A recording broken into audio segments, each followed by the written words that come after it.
listening to especially the 911 call that was made by a juvenile, reading the social media messages, going through all of that, it was emotionally exhausting.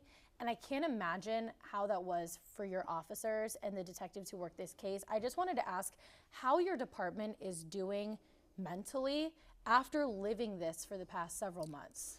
I appreciate that. I think one of the things that are lost, especially when we had that frenzy of why isn't this done and all the criticism that came along with that, is not only the officers and the support staff and all the people that are in conjunction with this, you'd be surprised how much this has touched the entire department.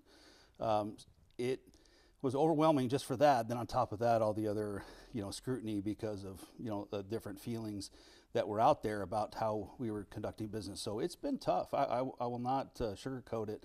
We have a pretty robust mental health and support system, but it's been hard on people. These are human beings coming to work every day trying to just make a difference. And we want people to remember that, is that there's a human behind the badge. There's a human behind all the different places that we have to put people to keep this job going. And it's hard every day, and this continues to be a hard case. And parents, I imagine too, that probably see their own kids in this case. Yeah, and I think that's one of the things that has been so shocking about this case, is the way that people contextualize it in their own lives, because they think, well, this could have been my kid, or this could have been me, if it's a young person that's thinking about this. So I think that's the shocking part of it for everybody, is the realism or the realization that could happen to you. And so that's been our concern too, is how is that affecting the community, and how do we go forward? So that's a thing we're constantly thinking and worrying about. The report describes a group, through witness statements, of about 15 to 20 that allegedly followed Preston's group out of the party that night. We know that 7 individuals are being charged. Have you guys ruled out all of the others that were present there outside the party? So again, there was a large amount of people that were in the vicinity. We have sent what we believe are the 7 people involved in the case. We continue to investigate any leads or information to rule out people or to identify any additional crimes, but all that's still in progress, so I can't really comment much on it. I think it was around mid-December. There was a summary essentially of where you guys were at that time, and recommendations at that time were for murder 2. We know that all 7 are now being charged with murder 1, and not all 7 were initially listed there. What changed? So as with any case, we tried to get all the information to the county attorney as soon as possible to make a decision. So you're balancing that. When do you want to act? When do people need to be taken into custody? But while also ensuring, we said this from the very beginning, is arrests are not enough. That's not how you get this accomplished. That's not how you keep these people off the street. So in order to do that, we really need to make sure we were at a level where we could get good convictions. So at the time when we submitted, we believed that was where the probable cause led us. So as we continued our investigation, because as I said from the beginning, we didn't stop. We kept on working through this. And as we refined the case and the details kept on coming in, we worked with the county attorney to refine what we would actually be charging. That's part of the review process. And so the county attorney, again, a lot of credit to their office. They did a wonderful job to really understand the details of the case and where it led to. And I think they've come up with the best case scenario for what should be charged in this. And I think it's extremely appropriate for the way we're going. It's alleged that the Renner family took Talon Renner out of the valley to allow his hands to heal. By the time that your officers talked to him on his school's campus, they did note minor discoloration and cuts still. But is that hindering your investigation, and is that against the law? So great questions. I'm not going to get into too much detail other than to give you kind of an overarching view. The investigation, as you read in the report, we were aware of a lot of that details through a lot of different things, because what was important is throughout this process is putting people on the scene of that investigation, and that's how we kind of piece some things together to begin with. So the fact that occurred, that person was taken out of town, you have to remember, we have to look at, was there some criminal aspect to it? So we're investigating. If we find something that's criminal, we will send that information to the county attorney for charges, but still under investigation, but we're not jumping to conclusions, but we're fully investigating. The report obviously goes back to the night of the party, and the 2 homeowners were there at the time of the party, and I noticed in the report they were listed initially maybe as potential suspects. Can you tell us the status of your investigation into the homeowners, and could they or are they facing charges? So as I disclosed yesterday, and it's in the report, so that's why I'm disclosing this, is that we did submit charges on the homeowners the same time we sent the other charges to the county attorney, so they're under review. They are under review. And can you tell us what charges you submitted? No, we're not going to disclose that until they're done with their review. How big of a role did the text messages and social media messages play in your investigation, and how big of a role do you anticipate they'll play when it comes to the trials? Well, again, I'm not going to get into great details about the specifics, but we look at every aspect of the case, where we can get evidence, whether it's physical evidence, digital evidence, the forensics behind some of the physical evidence we have, and then witness statements, and take all of that and really create that package of information that tells the story and shows how we can prove that those things happen. So, certainly it's a big part of what we do. Just like we talked about the medical examiner's report, that was a big part of the case, not the only piece of information, but important pieces when all stuck together really tell the story. Do you have DNA evidence, and do you anticipate DNA playing a large role in the trial? So I won't go into detail about that because it's going to be for the trial, and we haven't released those records yet anyway. We did gather some DNA, and there's an analysis, but I'm not going to go into details on that, but it is a part of our investigation. It seems that maybe not all of them were involved in the physical assault, but all of them were there. Are you able to provide more insight on the role that each of the 7 played? I'm not going to go into that detail. I know we talked about that, but that's going to be, it's important as the chief of police that I don't discuss or debate a lot of the facts in the public realm to keep the integrity of the prosecution. So we're going to continue kind of rolling that way. It's not that I don't want to talk about it, it's just best for the case, but the county attorney will explain all of that as part of their case, and that's the reason why we ended where we did with the charges, because of specific information that was identified. So that will all come out in trial. As a police officer who has a department that works with schools, do you think that violence and criminal activity off campus should impact eligibility when it comes to school participation? So that's tough. I mean, you're talking about a policy-driven issue where I think families, legislators, school officials, school boards really need to look at that and determine what they want to do there. We hope that people that associate with, whether they're with a church or a group or a specific school, have a set of standards that they would keep no matter whether they're on or off that campus or on or off or working around those locations. So I'm not going to really render an opinion on that. I think that's something that is important really in that realm to debate, but it's something I think we all need to look at from a larger perspective is what's the underpinning here? What's the issue that we're trying to resolve? And I think schools play a big part of that, but it's not just the schools. It's not just the police. So it's a community effort that really needs to be addressed. So I think it's maybe not the best question. It's because we need to figure out from all perspectives. But I do like the fact that people are thinking about the fact that this is a multidimensional problem. Mm-hmm. I want to shift to some questions more so about this age of social media, and no doubt the challenges that you guys have faced probably because of that. Most recently with the release of the report, as journalists, we're trained to put in records requests, and we have a responsibility on what we can and cannot release. We have to make our own further redactions oftentimes when we get police reports because we understand that there's sensitive information there. The general public doesn't get the same kind of training, and in this case, the report was posted on Reddit and on social media.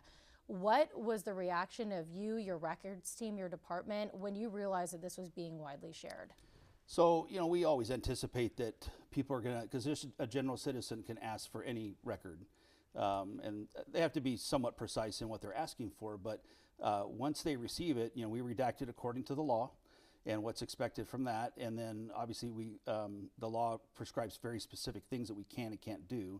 So once that's out in the public and how people use that document, then it's on them on whatever liability they create for themselves. But outside of that, we don't have a whole lot of control. But we would hope people being responsible should really think about what they do when they get these things and what's the purpose of getting that.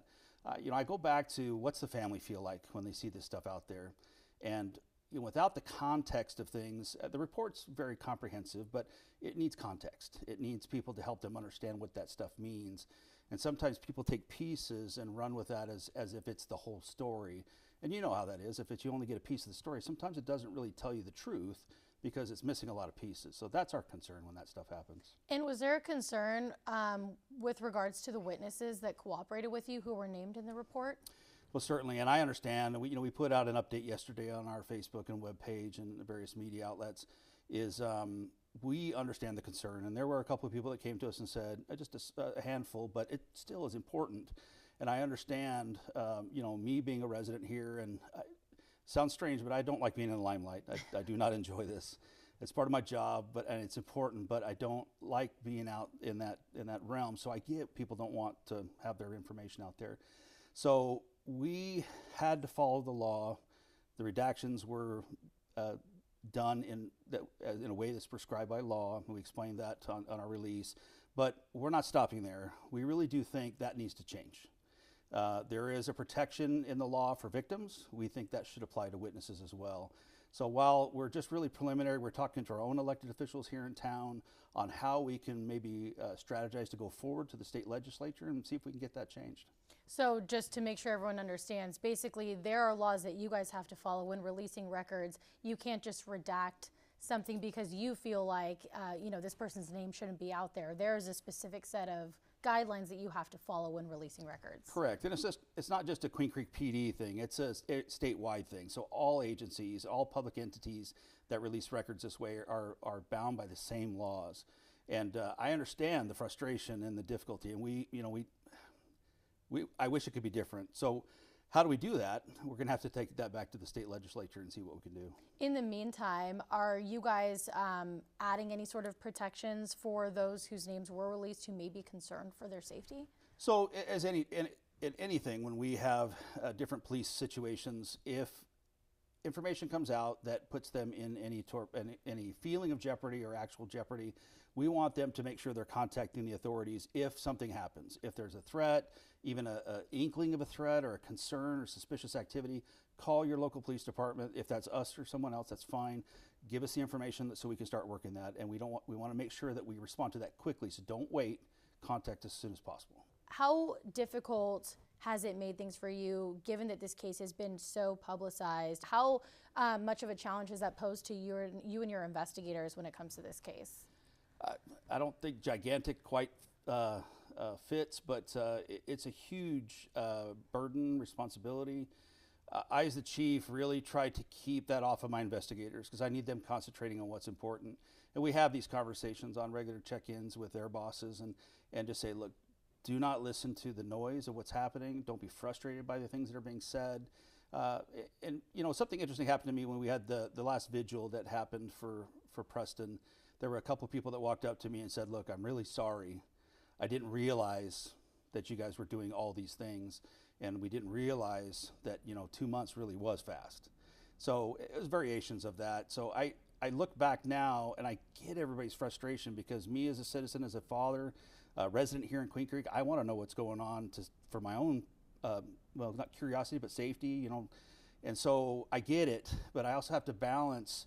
The goal has always been to get justice for Preston. So how do we do that? We could not jeopardize the integrity of the case. And so I had to just kind of take it and go, look, we're working, we're trying as much as we could tell them. We tried to, but that was the challenge. And it's been an awesome burden, to be honest with you. And I guess maybe that is a positive of the report being out there, is that it's evident from, minute one of you guys arriving on scene that the investigation was off and running, and there was not a single day that you could find with no activity. It seemed like it was all consuming from the moment that you guys arrived on scene that night. It was, and this is where I've said it, and I want to say it again, is that I am so proud of my staff. I get a little choked up when I think about the time and energy that they sacrifice to get this job done, and they are great human beings that just want to make a difference. And so I want people to know that and understand how much these people care about what's happening. In all of that, we still had a regular police department to run, and all the other stuff that comes in, and nothing stopped. It just kept coming. So that's the real challenge. And I want to say thank you to my partners throughout the valley, all the police chiefs that stepped up and helped me where I needed it, the FBI that came and helped, and all the different people that just stepped up, and the public. As challenging as social media was, there were a lot of wonderful people that stood up, were patient, helped us where we needed to, sent in tips. To be honest with you, it's all of that brave action that really helped us get to where we're doing it. And I cannot say enough about a community that acts that way. I'm so proud to be the chief here. I really do feel like as we move forward from here, because I really think that's something we need to keep in mind, is this was a horrible, horrible incident. And there's a family that will forever be without Preston. And I don't think we can ever forget that. The positive that's come out of this is the community coming forward and uniting. And I think that's what's going to really make the difference going forward, because we have a lot of work to do. This is not the end. And as I said, this investigation is ongoing. We have other things happening, but violence will not stop until we all stand together and be united in that kind of a culture of saying, no, we're not going to stand for this.